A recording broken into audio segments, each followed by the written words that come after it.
Hola, soy Esther Costafreda, cofundadora de la asociación SAMS, una asociación de pacientes y familiares con cardiopatías familiares que desgraciadamente en muchos casos empiezan en las familias con la muerte súbita de un joven o de un niño. Y este fue nuestro caso. Nuestro hijo Ángel, con 15 años, sin que nosotros supiésemos que tenía ninguna de estas enfermedades, murió de muerte súbita mientras dormía sin que nosotros pudiésemos hacer nada.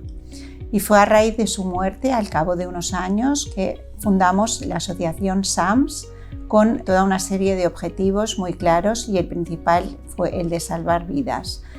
Para nosotros es muy importante hacer divulgación y concienciar a la población sobre estas enfermedades, dar ayuda psicológica a todos los pacientes y familiares afectados y formar a la población, hacer formaciones en las escuelas y en las empresas para que el máximo de personas sepan reconocer y actuar ante un paro cardíaco. Y otro de nuestros principales objetivos es la investigación, que para nosotros es muy necesaria para poder conseguir salvar el máximo de vidas posibles y curar estas enfermedades. Tal como os decía, estas enfermedades, además de provocar muerte súbita en gente joven, son enfermedades genéticas que pueden afectar a más de una persona dentro de la misma familia.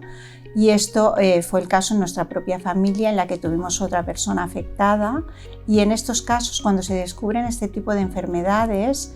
muchos de nuestros pacientes llevan implantado un DAI, que es un desfibrilador implantado submuscularmente que protege a esta persona en el caso de que tenga una muerte súbita. Y participamos en uno de los proyectos de investigación del Hospital Sant Joan de Déu,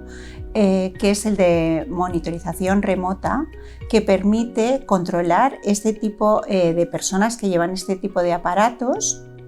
Y a través de esa monitorización ellos no necesitan desplazarse al hospital, pueden vivir con tranquilidad sabiendo que están seguros, controlados constantemente las 24 horas y que en el caso de que haya algún fallo o anomalía del aparato les avisarían desde el hospital, con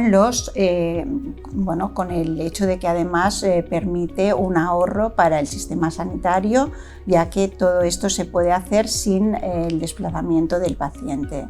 Y esto permite que estas familias que tienen que vivir con este tipo de situaciones puedan vivir con una cierta tranquilidad y una cierta normalidad toda la situación.